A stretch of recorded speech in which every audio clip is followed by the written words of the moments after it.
Doctors with disabilities exist in small but measurable numbers. How did they navigate their journey? What were the challenges? What are the benefits to patients and to their peers? What can we learn from their experiences? My name is Lisa Meeks, and I'm thrilled to bring you the Docs with Disabilities podcast. Join me as I interview docs, nurses, psychologists, OTs, PTs, pharmacists, dentists, and the list goes on. I'll also be interviewing the researchers and policymakers that ensure medicine remains an equal opportunity profession.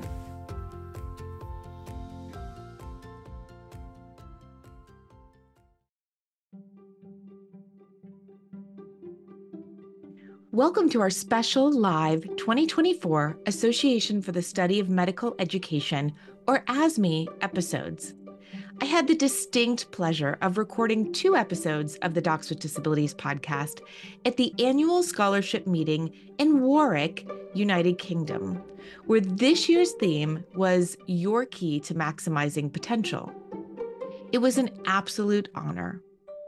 The first episode is titled Advancing Disability Equity in Health Professions Scholarship, a panel discussion on inclusive research and publication practices, featuring distinguished guests, including Dr. Kevin Eva, Dr. Lara Varpio, Dr. Gabrielle Finn, and Dr. Yoon Soo Park. Together, we explored how to expand the diversity, equity, and inclusion framework in academics to encompass disability. These leaders are at the forefront of academic innovation and inclusion, and we're excited to explore their experiences and insights. Let's start with our panel introducing themselves.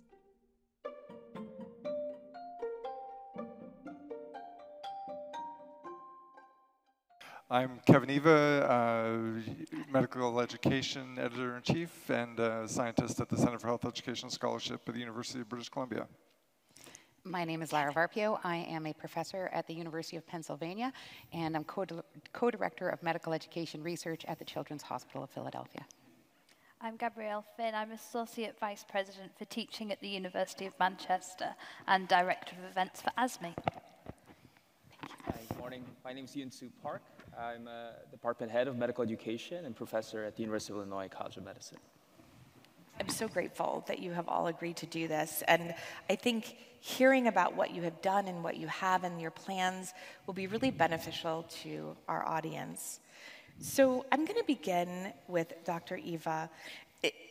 Dr. Eva, you are, as you said, the editor of medical education, and I think journals play a pivotal role in shaping the priorities and focus areas for educators and researchers within health professions education. I think that they act as key indicators of what's deemed important in the field. So we look to these journals to decide what's being held up as a critical topic. I would suggest, and I hope that you agree, that medical education's emphasis on publishing disability-related research has significantly advanced the conversation on disability inclusion and awareness. And just this month, Disability Pride Month, for those of you who do not know, you were very proactive in taking care to promote disability-focused work that had been published in your journal, going even a step further by curating a series of articles on the topic, and you invited a reflection on those articles by 2 authors that self-identify as being disabled. So pretty advanced work you're doing. Can you tell me more about what grew your awareness of disability inclusion and why this has been important at medical education? Yeah, happy to. First and foremost, I need to say that it's Megan Brown and Joe Hartland who curated the articles and wrote the reflections. So it's actually them that's responsible for that virtual issue, and we're grateful to have it. And I say that not just to give credit where it's due, but because it actually feeds into this issue of what the journal or what any editor is able to do to promote increased awareness or increased work in particular topic areas.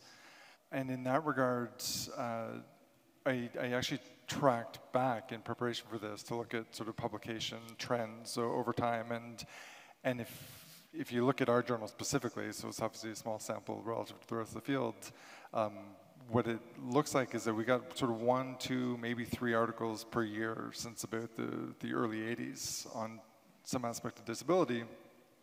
And then last year we had 10 in that 1 year alone. But that's not a change that's resulted because of any policy decision we've made or any effort to really push that particular topic. What it reflects is that there are an increasing number of scholars creating a critical mass, like yourselves, like Megan, like Joe, who are prioritizing this as a topic area and doing good work that's being recognized. So I don't think any editor has the capacity or should try to drive where the focus of the field as a whole is, because nobody has a broad enough perspective on all the things that are important. I think what you're seeing is more a reflection that the community that we're working in has become more aware of how important these issues are, and we're just fortunate to have the opportunity to recognize some of the good work that's been done and try to promote it as best we can within the context of the journal. Well, I appreciate what you're doing, and I'm sure Megan and Joe, who are in our audience, thank you so much for your work, do as well. Can you share some strategies that medical education is implementing to promote equity in academic publishing writ large, and particularly for underrepresented groups? Yeah. For the broad statement, I suppose, on what the journal's doing, I think I would reference everybody to our website, where we've made efforts to pull together a variety of initiatives, one of which is aligning with Wiley, our publisher's efforts to become a more inclusive body by minimizing things like impact factor, trying to take better account of where articles are coming from, the diversity of perspectives that are being reflected, and putting greater priority on metrics that aren't just enabling the rich to get richer, so to speak. We also have been putting in efforts to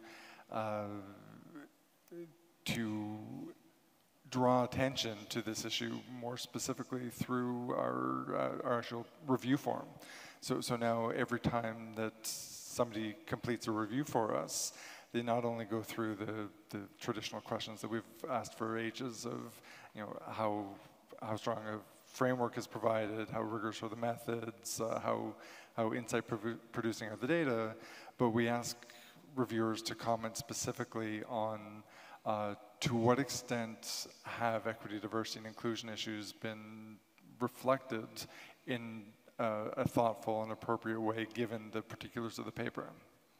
So I don't think that every paper need to have a extensive focus on EDI, but we wanted to put that in as a means of making sure that people were not just unaware of the importance of it, and we're taking some time to put some deliberate thought into how could our work as a field start to take better account and do better in those regards. And so we have been doing it for about a year and a half. I don't think we have the questions quite right yet. They need to be revised to better reflect that EDI isn't a thing, as Gabs has said. It's a way of thinking and processing all the power relationships, etc. We left it run for about a year and a half so that we could do a bit of piloting, and what we're seeing so far is, first of all, that I think this movement reflects a more general awareness growth in the field, in that it's the case that about a third of the comments that we've received are positive, a third are neutral, and a third are negative or constructive criticism. So there's lots of good out there in terms of how people are building EDI issues into their scholarship, and the constructive criticism that's coming most dominantly has focused on how do we better take into account the diverse experiences of the participants of the reality that they're all coming to, whatever the topic is, from different perspectives, and therefore how do we get beyond treating the population as a simple average, which probably doesn't reflect any one person terribly well. I'm surprised that you're getting critical feedback. I feel like every time I see you, I'm complimenting you on something else that you've done, and that was such a big deal to me when I noticed that change in the review process. And for me, the first time I reviewed a paper and I saw that, I stopped and I thought, this is fantastic. But what I also thought immediately is, this is a signal to people who are not attending to EDI issues that you are taking EDI seriously. And I feel like, whether intended or not, this is a signal to those individuals who may not be buying in, that whether you are coming to the party or not, the party's happening. And if you want to continue to produce, scholarship that's published in premier academic spaces, you're going to have to think about this. So I know that I and many others in our sphere really appreciate what you're doing. Well, that's certainly the intent, and I guess what I was trying to say in part was I think that being an evolving process is a good reflection for what we're trying to do with the EDI position statements more generally, and that is just reflect that none of us have this right, that it's an ongoing process, and we have to keep working at it, so that effort will continue to evolve, but it was a first step in exactly the direction that you just outlined. Wonderful. And there was something else you did last year, and when you did it, I took part in it in just a very small section of it, but I remember thinking, this is fantastic, and I'm hoping that you can talk to the audience about it. And the question would be, how can multimodal access to articles enhance inclusivity? For those who don't know, what Lisa's referring to, I think, is the audio papers that we now produce. And so every month we reach out to a couple of authors and just ask them to provide a recording of their paper. And obviously there are some details in an academic article that don't translate very well. Nobody wants to listen to anybody read all the numbers in their table and all the p-values and everything else. But by at least sort of providing the narrative that accompanies it, we're hoping to increase access by supporting those who prefer to listen, who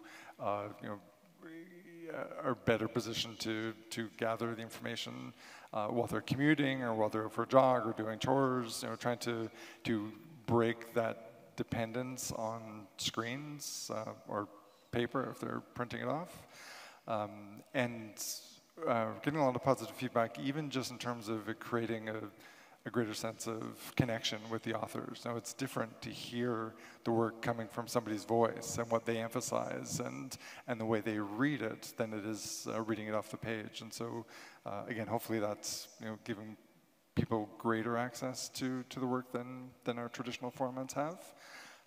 I also hope that nobody is citing or using the work without reading the text in full. But, whether we have tweets or audio papers or other things, there are details that are left out that are important. But the more we can try to sort of break down some of those barriers of dissemination, the better. Well, I think you're doing a fabulous job, and I appreciate it. Lara, I'm going to go to you. Great. All right. So, as you've heard, individuals seeking to enter health professions education as researchers or academics struggle to do so. There's a lot of barriers in the pathway. And when we think about that, why might it be essential to really consider disability as part of our research framework? And then how do we include disability as part of the DEI lens? Right. I think the question you're asking is so important, Lisa, because when it comes to being a researcher or a scholar, we don't necessarily think of the many ways in which there are forces at play upon that individual. And I think it's thinking about equity, diversity, inclusion, and making sure that disabilities and abilities are part of that discussion is vitally important. So for me, I tend to think of it in different directions. When it comes to being a researcher in the field and engaging in the work of collecting data, Often we rely on resources and tools and methods and methodologies that we're comfortable with, that we see published in our journals. So we do interviews or we do surveys, but those rely on specific ways of communicating. They rely on the assumption that all of our participants are comfortable speaking or have the ability to read a survey and answer it in that format. Our surveys, do we do the work of writing them up in Braille? Do we do interviews that perhaps enable people who are not comfortable speaking or coming from a different language or whatever to express themselves? And so I think it's really important for us as scholars to think about what we are assuming is normal. And so there are all kinds of other ways. And those other ways of collecting data are really rich. Photo voice comes to mind, where you use cameras. You give participant cameras, or they can use their phone to take images of different things that can then become part of the data set. So I think recognizing that we work from a place of assumptions, where we assume who our participants are, and that those assumptions don't always hold. So we need to be thinking about enabling others who have different ways of communicating and engaging, providing them the opportunity to give voice and to be part of the data, to be part of the base of knowledge upon which we make decisions. The other side of it too, though, if we look at it in a different direction, is that in order to be successful as a researcher, many of us are relying on grants and other kinds of resources. But those too have a sense of what's normal. And those normal assumptions are problematic. So I'll share with you all that I was diagnosed with a disability when I was young. I have a learning disability. For me, numbers are a real problem because numbers make sense in both directions. If you give me the number 73, I will very easily read 37. And so when I'm asked, for instance, as a researcher to write a budget, that's a problem. So I have to go externally and find support and ask people to help me, and that's fine. And you can do those sorts of things. But grants can have a tight turnaround deadline because we assume everybody can wrestle with the work of a budget at this kind of pace. And that's just one example of how our structures just assume normal and how those assumptions are actually really problematic for a lot of us. And so unless we do things like asking, how do you take disability into consideration when you're writing up the grant call, I really think that's an important thing for us as a field to be wrestling with. I work in teams, and part of that is really leaning into disability justice principles of interdependence. And when we work in teams and we all have those strengths we bring to the team, it's helpful. But also when you work with a group of people with disabilities, you start to think about how to conduct the research. You start to think about other ways of being or other realities, right? We're doing a study right now, and we have just in the preferences for how you're going to be interviewed. Do you want the camera on or off? Do you want captioning? Do you want an interpreter? Do you want to break the interview down into multiple spaces? Do you require any other accommodation? Would you rather give written responses? All of these things that I don't think we've thought about in the past. And Kevin's talking about, the argument against any one group of people representing all people. If we're truly going to get those voices, we need to think about how we're conducting research. We know that there are opportunity costs for individuals with disabilities, and I don't think it's enough to say we're disability inclusive. I think a lot of people say we're disability inclusive, and they don't truly know what that means, right? They slap some language on the website. It's, we will do X, Y, Z. If we're truly to value the disability perspective, I think we have to actively create space for people with disabilities. How can researchers with and without disabilities, how can we sponsor a generation or individuals with disabilities to enter academics? So a number of things come to mind. So one thing I want to do is make sure that I mention a manuscript by first author is Neera Jain, who's at Auckland University in New Zealand. And the manuscript is entitled Designing for Justice. And she talks about the universal design theory. So if you're interested in all in taking very seriously questions of inclusion, in your research work as a scholar collecting data, universal design theory, I can't say enough about it and how incredibly valuable that orientation is, because it's all about how do I give voice to people who are traditionally not asked. And I think that's, if you're going to do research, that her thinking has changed my thinking. The other thing that I would like to just, if we're going to do this work seriously, and if we're going to be scholars who are thinking and acting to change, then I think there is a heavy weight on those of us who have leadership positions, because we're the ones at the table. And if we're at the table, it's our responsibility to break the table. And I mean it literally. We need to break the table so somebody with a wheelchair can get access. We need to break the table so that somebody who needs immediate transcription of the conversation going on can participate. And I think that too often we aren't doing it not because we're malicious or not because of ill intent, but just because this has been the tradition. We do things out of a set of assumptions, and it's those very assumptions that we have to question. The other thing that I would really dearly love to suggest is that those of us who are in leadership positions or have position in the field create spaces that are welcoming for people with disabilities, be they learners going through medical education, scholars who are interested in doing scholarship, just to talk about it and to provide the mentorship, because it's so needed. And there's all kinds of ways of doing that. But I think it's really important that not only those of us who are in positions of power make ourselves available, and that we also ask people to come to us. Because if we don't say, come and talk to me, then it may not be comfortable. So please come and talk to me, to all of us. Thank you so much. And thank you so much for sharing your personal story with us. That's quite generous of you. And it certainly, I can feel, the audience and members of the audience shifting their mindset, thinking if someone like Lara Varpio, who's this exceptional scholar, who's really progressed the field and how we think about health professions education, and who has come as far as you have, I think that is also a signal, right? We're talking about lots of ways that we signal individuals with disabilities, whether that be safety or ability to be in this profession. And that signal goes against so many other messages that they're getting.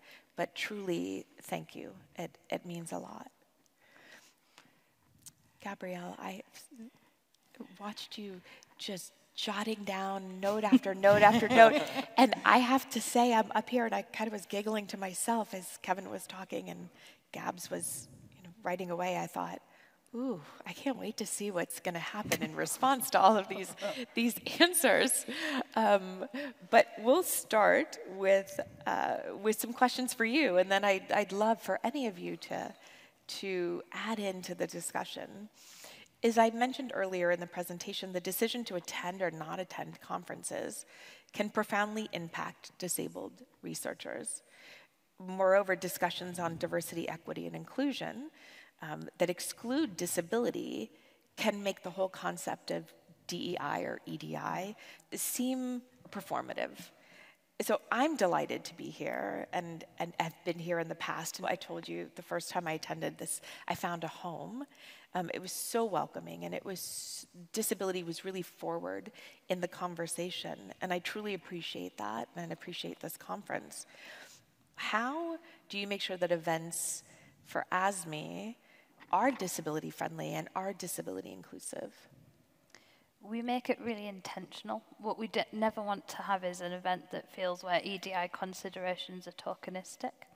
We've got an EDI committee. We've got written EDI into our policy at ASME, which I think is really important, so that we've got that accountability and we review it regularly. And we make sure that it filters down right through the association from the board of directors that we're members of through to the members of the committees, our special interest groups, the student volunteers at events. So we really try to make sure that it's sort of front and center. We've got some practical things that we do that I know we'll talk about in a moment, but I think trying to just ensure it's intentional. And you mentioned non-apologetic, and I think that's something we take really seriously. We want to be as inclusive as possible and remove as many barriers for attendance as well. I attend a lot of conferences. I feel like I'm always going and checking and double checking to make sure that no one that is speaking or no one that is attending a talk that I'm in is going to have an access issue. So I'll go to the room an hour earlier and I'll space out the tables and I'll make sure that I have at 10 o'clock at night for a conference gone in and negotiated with Bob, the guy who has the lift, to say, we're not using this lift, which, by the way, if you've ever seen a lift for someone who's a wheelchair user, it's not something that's super covert, right? It makes a ton of noise. You get in, you get lifted up to the stage. It actually amplifies the disability, if anything. But I came into this space, the ramp was set to go, and I didn't have to do any follow-up. And my instincts were to follow up for everything that was happening in this space. At every point, it was taken care of. We need to make sure that somebody that is a wheelchair user can use the stage, and truly conceptualizing what it will feel like for that speaker to come into that space and to get onto the stage and to feel comfortable in that space. That's a different level of access. And I know personally that you are also welcoming feedback from people all the time, that as you plan these things, it's very iterative.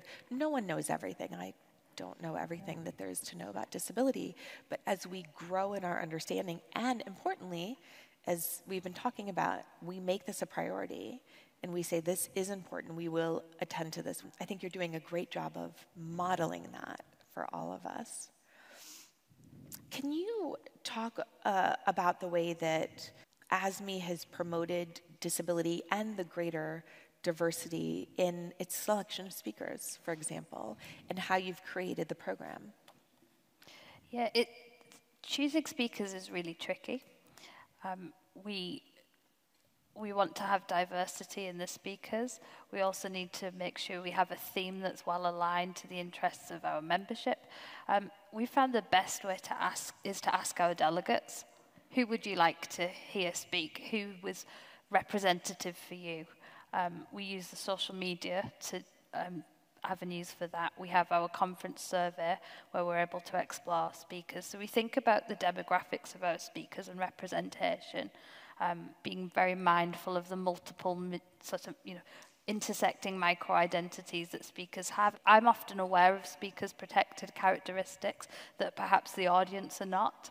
So we have had white men who have been plenary speakers who I know have been congenitally deaf, and sometimes they'll share that with an audience and other times they won't, but I think we try to encourage people to do that if they feel comfortable. Some of the best feedback we had, about 2 years ago, we had Sabina Jamil as one of our plenary speakers, and a group of Muslim medical students came up to say that they hadn't realized how having a woman wearing a hijab on stage was so important to them, that how much representation of their faith really mattered. And I thought, yeah, we're doing the right, we're working really hard and constantly trying to get that feedback from our membership. I think it's difficult because representation is different to different people. For some people, it's just about sex and gender. For other people, it's about disability.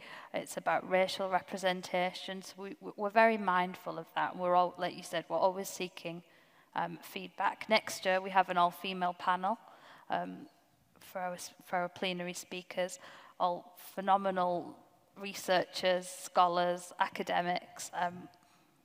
Yeah, we're really excited. We're all, just hoping to inspire people by seeing, lots of different representation in our panels.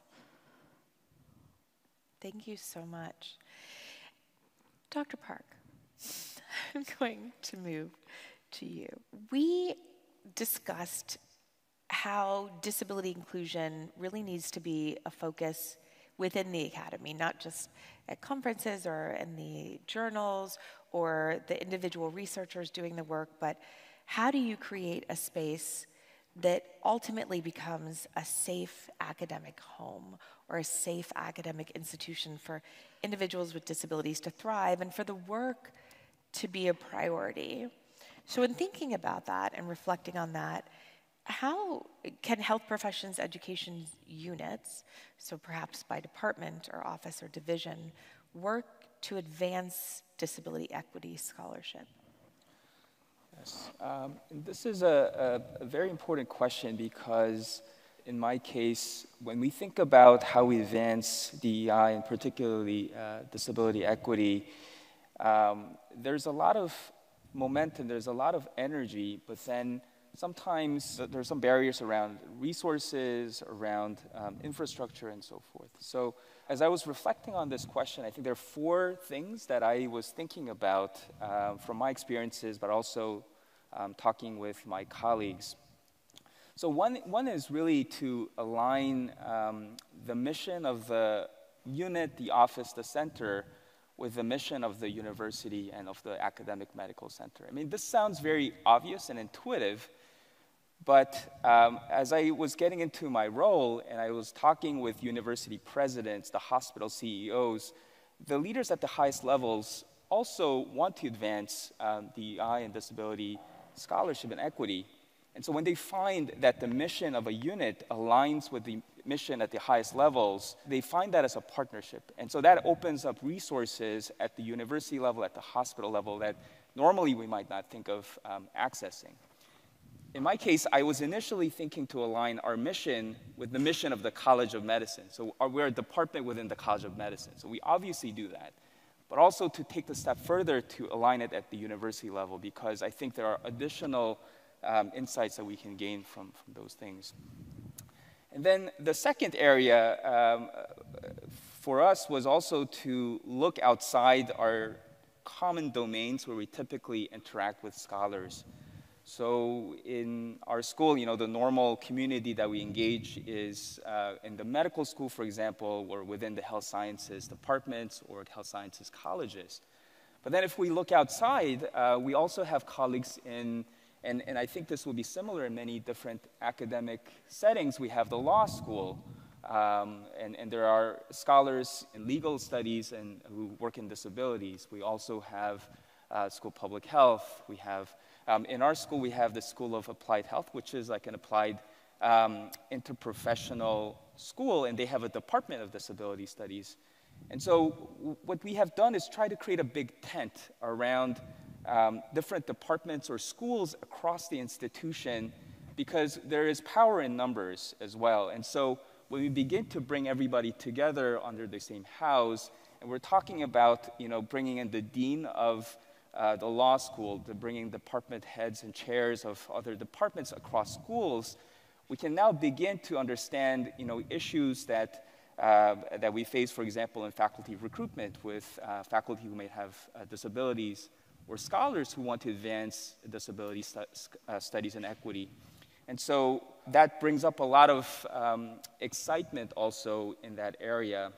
When you bring everybody under the same tent, there's also, as a researcher, as a group that's dedicated to scholarship, there's also methodologies that we learn from an interdisciplinary setting as well. And so I found that to be a very engaging group. And so we have now a liaison across each of our different schools who will, you know, work under this big tent working with us. And then the third is, you know, we've been thinking about how do we make it easy? How do we motivate our scholars to advance this work? So it comes down to questions around creating infrastructure. Do we have, you know, the right type of databases? Are we looking at right tools when we look at recruitment? Do we have research coordinators, or do we have people looking into grants or other opportunities that can help advance these areas? So that third element around infrastructure is something that we think about very closely as well. And the last thing I'd like to also talk about is to invest in this area. And I think initially when we brought in the big tent of leaders from different schools and different departments to create a pot of money around this, because that boils down to resources, there was a bit of hesitation in terms of how to start the investment. But I think there's also some power in moving the needle. So what we had done was we had asked each of the units to contribute a little bit of funds toward this goal. And then soon thereafter, everybody seeing that this group put in this amount of funds, this other group put in another group of funds. And so now we have a good amount of resources to do other things beyond the basic foundational aspects that we want to engage in. So these are some areas that we've been thinking about, at least from our institution. That's wonderful. I know that I work with people from all over the country and across the globe as individuals. So I'll work with a researcher because there aren't many places where there's a large cohort of people all working on disability, right? What you're hoping to create sounds amazing.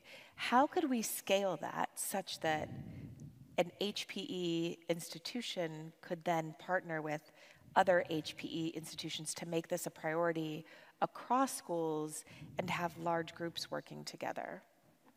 Yes, and so this is something that we've been thinking a lot about, and some of it goes back to the mission of the organization and how we align the interests. I think of it in three ways.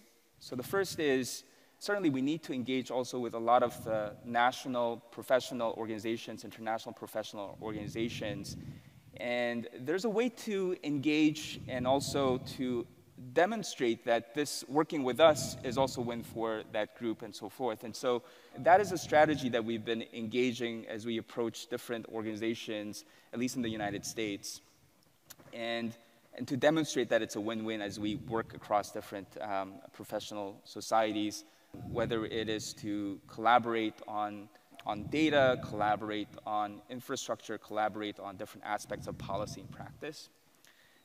The second area is to also seek collaborators that are units or schools within that share similar goals. And the win there is really, I think, around expertise of collaborators, but not only expertise of the collaborators, but also of because we're working in the space of medical and health professions education, the heterogeneity of the population, the trainees that we also study. Sometimes the national data or the national platform provides only a macroscopic view, but then when we are able to collaborate with a group of institutions or form consortiums, then I think we can dig in much deeper and also understand some of the barriers and also to study those areas.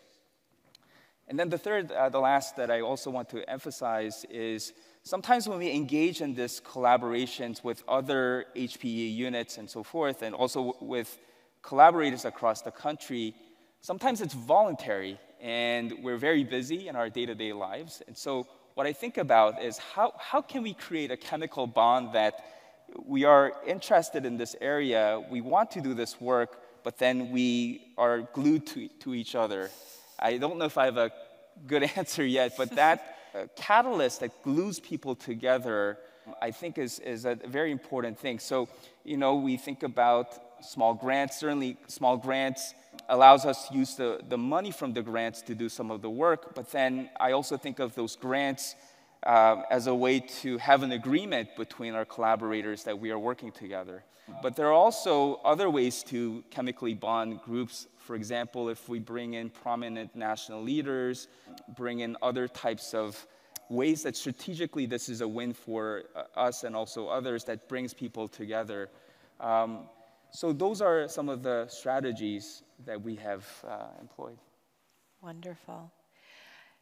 Thank you so much. Dr. Finn, I know that you serve in some similar roles as Kevin from the editorial perspective, and I wonder if you had anything to add to the responsibility or the focus or the signaling from editors or publications on the importance of disability inclusion or any other infrastructure things you're doing, like what they're doing over at Medical Education. So I'm on the Associate Editor for Anatomical Sciences Education, which is based in the US, and Perspectives in Medical Education. I think especially in the anatomy field, there's a real absence of anything other than able representation of cadaveric donors and things. And we've been working really hard to try and address that, to try and reach out to new voices, to try and pull people in from out with the anatomical education space to talk more openly about some of the learning from the broader sort of health professions and medical education field. I think the challenge with when you think about EDI is that it becomes checklist and reductionist, that it's something that you can retrofit to your study. So whilst having questions for peer reviewers and a checklist can be helpful, it also sometimes can give a false impression that it's something that you can apply retrospectively to your study, that you could set it up as a revision to go and do better recruitment or whatever it might be. I think another challenge is trying to get people to move away from standardization in research methodology. So Lara mentioned the photographic approaches. When I try to use inclusive assessment in our institution, the thing I get back is you can't compare apples with pears with oranges with bananas. Every student needs to sit the same type of assessment. And I think we apply that thinking and logic to research sometimes, that if you mix interviews with focus groups, that's a fundamental research design flaw. If some people provide written answers to their research, that's a flaw. So trying to encourage people to think more creatively about inclusion from the point of design, I think is really important. And editors and peer reviewers have a responsibility to role model that and to signal that, I think. So it's, I like seeing more explicit references to EDI and having the checklists and things, but I think we have a duty to also try and get people to think about it right from the inception of their research question and study design. It's interesting, Lara, you had talked about breaking tables, and there's a lot of, I remember your Amy talk when you were saying that. I was thinking, I know she wants us to tear down the whole system. Yep. When we think about reviewers, one of the things that has been happening for some of the journals has been to have fellowships. So you have people who are interested in becoming reviewers who train under someone who is an advanced reviewer, somebody who has a lot of experience in this area. And in particular, thinking about equity across all identities, but bringing new voices to that review process. I think that's one way to kind of disrupt the status quo, is to have reviewers that are representatives of all of these marginalized populations actually giving feedback on scholarship and thinking about things differently. I also remember as a young scholar reading other people's work as a reviewer was part of how I learned how to write. And I stress this to my students, but then I worry that if what we're reading, right, is then this, we set it up as some sort of template for what is supposed to be, that we then perpetuate some of the work being through one particular lens. So when I found out about these fellowships, and I started encouraging disabled scholars to apply for these fellowships and start to infuse this voice and infuse this way of thinking, I thought this is a wonderful way to mentor and sponsor individuals, and certainly to give feedback to researchers about how to be more inclusive. Totally. That's a two-way learning street. Mm-hmm. Right? We teach them how we are currently doing reviews, how we are currently doing those sorts of things. But I am a huge proponent, and I try to model this myself. What can we learn from the fellow? What can they help us see that we have not been seeing? So when we work with individuals who are different from who we are, they help us to see the things that we have assumed to be normal. They show us our assumptions, and those are the very assumptions that I call them the tables we have to break. Those are the very things we need to revise.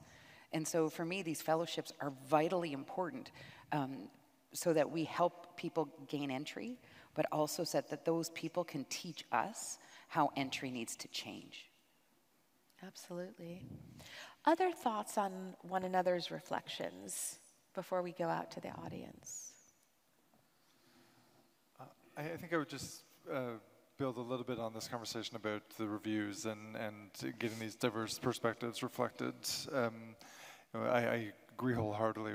We don't ever want the review system to become a checklist. That's why we rely so heavily on narrative, and why I think many of us in the field have pushed back against the JAMA style of checklists. Was a study blinded? Was it randomized? All those things that just, there can't be enough breadth for the diversity in our field. And it's interesting because I always assume, and it's a terrible assumption because again, it's one of those things that you just come to understand with experience, that authors understand that it's allowable and encouraged to push back against reviews when they come and you disagree with the perspective that's been expressed. And much better to do that than to just ignore comments and hope that the editor doesn't notice that you didn't address that issue. And I say that because for me, this effort to start drawing attention through the review process isn't even so much about getting that particular paper changed in those regards, but it's about planting the seed for the authors about their next piece of work, right? If they know that's something that people are going to be commenting on, how can they think about it before they even design their study as a means of trying to make some sensible addition to the field in these regards? Absolutely, and this is where I take time to thank all the reviewers who have ever reviewed any of my papers, because the papers are always better. I haven't had that horrible review that people tell you to prepare for where somebody tears you apart. I've never had that happen. Thinking back to my first review, it came from my mentor saying, would you like to co-review this with me, right? And so that's how you get kind of invited to the table through mentorship.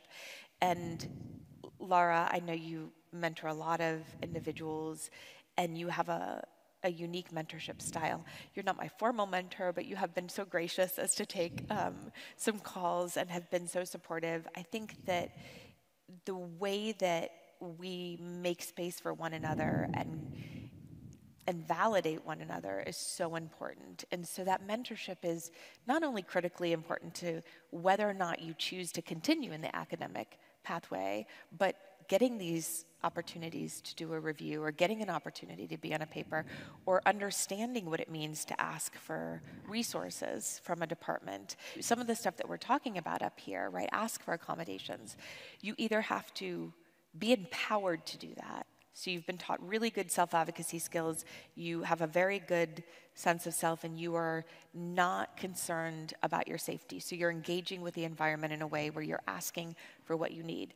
That is not the norm, because we are living in a power structure in academic medicine. And so what's so unique is Dr. Park, you as a leader saying, I'm going to go get these resources and I'm going to show that this is important to me as a leader and it's important to our division.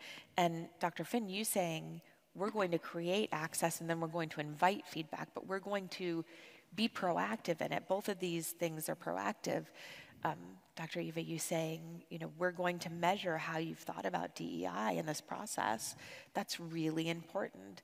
And then adding new ideas to the scholarship and the scholarly lens for Dr. Varpio is really important. And your disclosure today about your own learning disability is one way to break down stereotype and stigma and change the narrative of what it means to be disabled in health professions education and to be a productive researcher. So I thank all of you for your comments. It's been lovely and helpful. And I want to provide an opportunity for our audience. I know we have a runner, a lovely medical student I met earlier today. So we have some questions. And if you don't mind, if you want, you don't have to, but if you want to have your name included, please go ahead and introduce yourself. And then if you have someone you want to direct the question directly to, please go ahead. Hi everyone, I'm Megan Brown, I'm from Newcastle University. Thank you for such an engaging and interesting panel. It's been really refreshing to hear this discussion today. The question that I have It revolves around methods and methodologies, but also around journals. So I think it's a good place to ask this question. And it's really about burden of proof. I'm someone who loves a creative method, and I'm learning more and trying to do better in terms of accessible methods and methodologies. But what I've found is when I come to submit and when I come to try and publish that research, the burden of proof in terms of what I've done, why I've done it, sometimes those creative methods come from other fields, they haven't come up through the traditions of medical education, and it's higher, it's incredibly high. Journal word counts are very limited, and I found that means that those papers are more likely to be rejected because the reviewers haven't got that context. Maybe they don't feel like they've got enough information. It's not normalized. Those approaches aren't normalized within the field. So my question was what the journal editors in particular are doing to reduce the need for that burden of proof for people who are engaging in accessible and creative approaches to research and scholarship. I'll start if that's okay. You actually took my head back 3 decades ago because when I started in this field, every conference that I went to would have a panel, something like this, or a different format, that would be debating whether or not there was anything meaningful that would come out of qualitative research. You can see for yourselves how the field has changed over those periods to the point that I haven't actually tracked it systematically, but I would bet that the majority of the research in our field now is qualitative. And so I think the transition and the transformation is going to be much the same in that there were leaders who were promoting it, who were not just demonstrating through the work that they were doing how valuable it was, but they were educating, through conference presentations, through articles dedicated to unpacking the foundations and the strengths and limitations of the different methodologies. And through that process, it became a situation now where you don't really hear the question anymore of quantitative versus qualitative. It's always about, was whatever method was appropriate applied in as rigorous a manner as can be expected for that particular context. And so that does create a bit of burden, of course, but I think one of the things that we're doing are trying to facilitate sections in our context, like the focus on research methods, where people can write an article unpacking the history of a particular methodology and explain why it's been underappreciated and has value for our field. And hopefully for many that becomes a bit of a shorthand, so then when you come to use the methodology, you can just reference people back to that article instead of having to go through the full argument every single time. So I think it's a bit of repetition, a bit of approaching the task as one of educating and trying to figure out what pieces of argumentation do you need out there that you can direct other people to so that you don't have to make the same redundant claims over and over. I'll add 2 pieces, because I don't think he answered your question. No, I think there's 2 pieces. One thing is that there is a burden of proof. You're 100% right, it is there.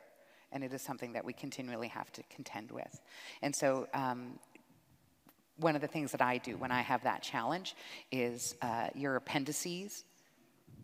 I'm looking at you because I'm about to say something I think might be a Lara-ism. I feel there's no word limit on an appendix. There's no word limit on our papers, period. I know, but like an appendix too, right? Yeah. So an appendix is a beautiful place to teach. When I first started working in the field, I wrote an appendix for one of my articles. At one point, that's like, okay, dear reader, here's what phenomenology is, here's hermeneutic, here's transcendent, which eventually turned into a whole other thing. But there's an opportunity there to teach, to write the piece that, because if you can publish the methods section in a methods paper, but if you just want to get your paper done, an appendix is a beautiful place to do it. The other thing, and I'm not saying that's fun because it is a burden, totally agree. The other thing is to get your manuscript past the editors and reviewers is the infamous line from the New Kids on the Block, is tell me why. And so in all of the papers, you know, this methodology is appropriate because. This methodology enables us to generate novel and important insights because. And if you finish that sentence, then the reader and the reviewers are understanding why you made this choice. And if there's a good reason why, I think that goes a long way towards getting your paper into the publication space. It does require a culture shift, though, doesn't it? Totally. You know, Megan and I publish a lot together using creative approaches, and you'll see we've got the creativity corner here. We're trying to normalize different approaches, but it's not our first rodeo. We know what to put into a letter to an editor, but there's still those kinds of papers, anything that's slightly out with the norm, still seem to bring people out in hives. I think the rejection rate for creative approaches seems higher across the field. We need editors, peer reviewers to have more confidence and to help to build a community, I guess, of people who are trying to push the limits on research methodologies. And we need as researchers to go and look out with the sort of the typical research toolkit. So some of the work that we've done in the past with Google, for example, has come from their user, so love and breakup methodologies and things has come from their user experience teams. So actually, if we're willing to look a bit broader, out with our comfort zone, speak to other fields, then there's a lot we can learn from it and adapt there. I think we can't wait to be taught. I think it's one thing saying, it's great, write a methods paper, teach in the appendix, fantastic, but that's, as you say, it's still burden. We're still waiting as a community for people who have often stakes and that lived experience and the interest to do that teaching. And it's I don't know, I feel like it's a collective responsibility. Yeah, 100%. And it's the same responsibility, though, that everybody who wants to offer a new innovation or a new idea to the world has to bear. The people who promoted simulation 20 years ago had to convince the world that this is important and we should be investing in it. And by doing that, it positioned us where we were, as a field, better able to react to COVID than we would have been 20 years ago. When communication skills became a hot topic, the people who wanted to promote it had to make a case for why good communication skills was important to clinical training and clinical practice. And so I think in those terms, all I'm asking is to think in terms of not assuming that there's an ulterior motive, that people are trying to keep new ways of knowing out of the sphere, but rather it's just a natural tendency that if you've seen something over and over again, it's going to seem more fluent and you're building on a knowledge that's greater in scope, and so you're more ready able to understand and incorporate it. And so for professional identity, for professionalism, for all those things, it's always a matter of making a case as to why is this important and demonstrating that through the quality of the work that's being done. Great. More questions? We have some questions here.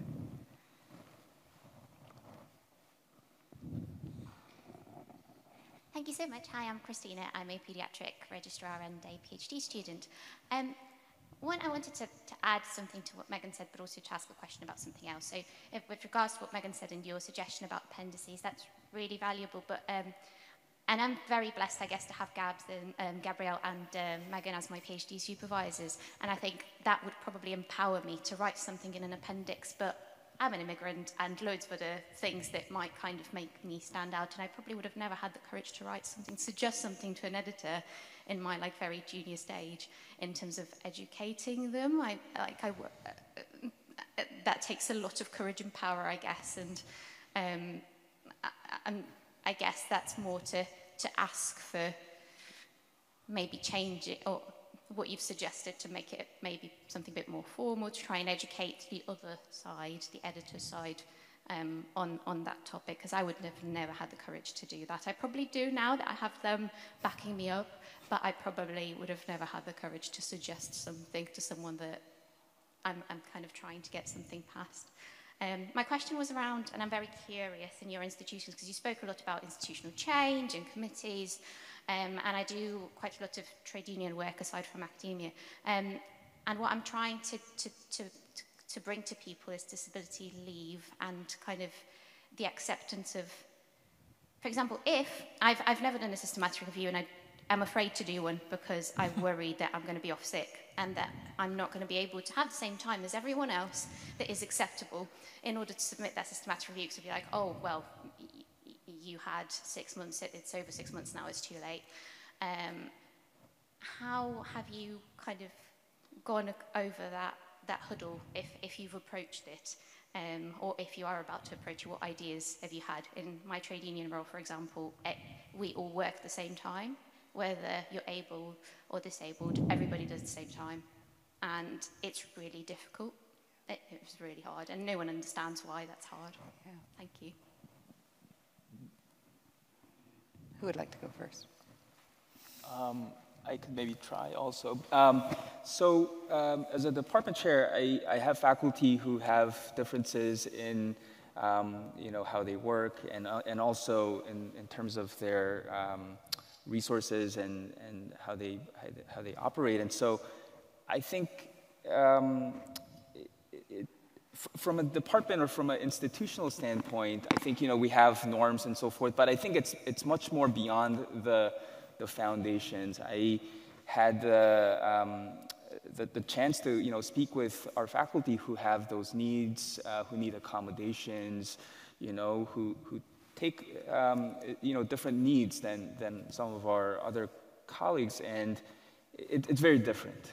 And then also we have a promotional timeline, and to be able to acquire grants and funding. We've tried to bring department chairs across our school to talk about some of these needs, and it's not only also for faculty, but it's also for our students and trainees as well. They struggle, in terms of how they're getting promoted from one stage to the next. And, one is to build some knowledge and understanding with your leaders, but also to have a review maybe. That's what at least we've done at our school. We've tried to review what barriers we have, and then how can we address it. It's never enough, but I think it's what you raise is so important, because it is a big barrier that I'm seeing, and some of the differences in how faculty accelerate to the next stage for promotions, how students and trainees, go through the next stages of their barriers. I would just add, find your people, find a team. I think that interdependence is so important. And if you're working on something like, I think you said a systematic review, that usually has several authors, lean into kind of everyone having a role in developing that, so that the work continues regardless of whether one person is out or not out. In our lab, you are allowed to authentically be there and be disabled. And so what that means, and we all know, that you may need to take a week out or 2 weeks out. We have individuals with several different types of disabilities in our lab, but the work is able to stay, for the most part, on course within that framework, because you have so many people working on it at once. And what I find is that, ultimately, it has lifted the careers of multiple people. I can think of, at the core, 8 individuals who have multiple publications that would not have had those alone, but together the work is better, first of all, but we also have the opportunity to shine and produce because we all trust one another in that space. So I would say find your people, and when that circle is big and that circle is supportive, you can do so much more. So I'll echo that. I agree, find your people for sure. There's something else I wanted to, one thing too. First, I am so sorry that that's your reality, that somebody is saying that the time you need to get something done is this, and you have to fit that, because that time frame is an artificial choice. It's a decision that somebody made in a different world on a different set of norms, and they are imposing it upon you, and I am so sorry that you have to contend with that. And the other thing I want to suggest is that if I think about this in terms of your career and those sorts of things, I would love to encourage everybody listening to this podcast and everybody in the room, we have to get on the promotion and tenure committee boards. We need to get on P&T committees, and we need to break expectation of time in rank, because there are people who are excellent who will go through rank faster and who are being held back because they're too young. And there are people who are being held back because they didn't get enough done by time limit X, which is a random X, and saying, well, sorry, you failed to reach promotion, you must now leave our institution. I think getting to the promotion and tenure committee table is exceedingly important, because it's only in places like that where we can affect institutional change around ideas of time, because time restrictions are arbitrary. Yes. Amen to all that. Yeah. I think we have time for one last question. Thank you. Hello, my name's Joe. My pronouns are they, them, from the University of Bristol. I'm going to be one of those terrible people where it's more of a comment than a question. But I just was reflecting that I think a lot of our conversation has been very focused on the idea of disability, which is a really broad range of experience in and of itself, whether that's issues around cognition and learning, or that's sensory or physical, like whatever that be. But also we've not really touched on the idea that there's a huge amount of intersectionality, and that those, especially researchers who are both disabled and from a global majority background who are queer, they experience this like far, far worse. And I think, I don't know, I just wanted to highlight that although we have touched on this idea of disability and the barriers that come up with that, that is not a, that homogenous experience across all disabled people. And I don't know how well we've maybe represented or touched on it, so I just felt it was important to mention. It is so, thank you so much, Joe, and it is so important, and I would offer a really sobering thought, which is, when we're doing the research and we're asking people about their experiences, the people who are at those intersections have already left the academy. And so they're not part of this research, which is why it doesn't get brought up, because their experiences were so bad that they just couldn't stay. It was not a healthy environment. And we've seen that in the US in particular in a few stories of late, where people have just been driven out of the academy with terrible amounts of stressors and likely PTSD from the experience. And so you bring up a really good point, thank you. This is a perfect way to end, is to invite all of you to come and see this again in a little more intimate setting, where I will actually be interviewing Megan and Joe about what it means to have a non-apparent or invisible disability and to be navigating academia. And so a little fireside chat that we'll be recording later on in the program. Thank you all for coming, and can we get a round of applause for our wonderful panel? And thank all of you so much for agreeing to this. I am so appreciative. Thanks for the work you're doing. Yeah. Thank you.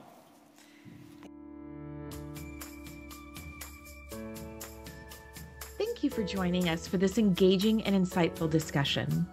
I want to extend my deepest gratitude to Drs. Kevin, Eva, Lara Varpio, Gabrielle Finn, and Yoon Soo Park for sharing their experience and expertise. The conversation today highlighted the importance of not only including disability in our DEI efforts, but also ensuring that our academic and research environments are truly inclusive and supportive. Remember, as we continue these conversations and take actionable steps, that we pave the way for a more equitable future in academia and beyond. If you enjoyed this episode, please share it with your colleagues. And remember to join us for our second ASME discussion, where we will dive deeper into the nuances of non-apparent disabilities. Until then, stay informed and stay committed to making a difference. This podcast is a creation of the Docs with Disabilities Initiative, supported, in part, from the University of Michigan Medical School Department of Family Medicine Disability Initiative, the Stanford Medicine Alliance for Disability Inclusion and Equity, and the Ford Foundation. The views expressed in this podcast do not necessarily represent those of the hosts, their respective institutions, or the sponsors. This episode is released under a Creative Commons Attribution, Non-Commercial, Non-Derivative license. This episode was produced by me, Lisa Meeks, with the valuable assistance of our audio editor, Jacob Feeman. Thank you for listening.